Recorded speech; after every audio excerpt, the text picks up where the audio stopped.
Hello all, welcome back to the channel. In our previous video, we talked about user delegation in ServiceNow, a secure way to let one user act on behalf of another. But what if a ServiceNow administrator needs to troubleshoot issues or test configurations from another user's perspective without needing their password? Let's consider a real world scenario.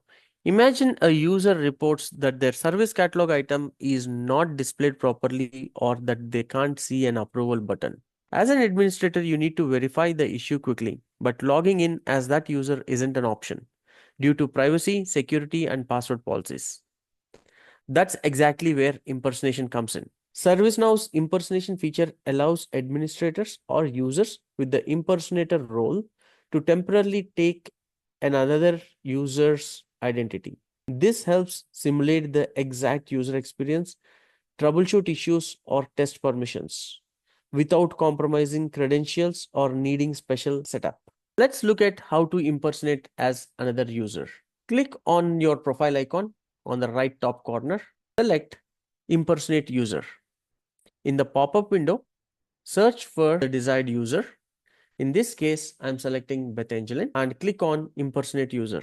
From this point, the admin or supported user will see the exact modules, forms, and interface elements that the impersonated user has access to. In order to stop impersonation, click the profile icon again and select End Impersonation. Talking about the advantages of user impersonation enables real-time troubleshooting without credential sharing. It allows validation of ACLs, UI policies, and form layouts for different personas. Supports testing of new roles, configurations, and portal changes. Saves time during issue replication and debugging. However, always remember, only users with the impersonator role can use this feature, typically restricted to platform administrators.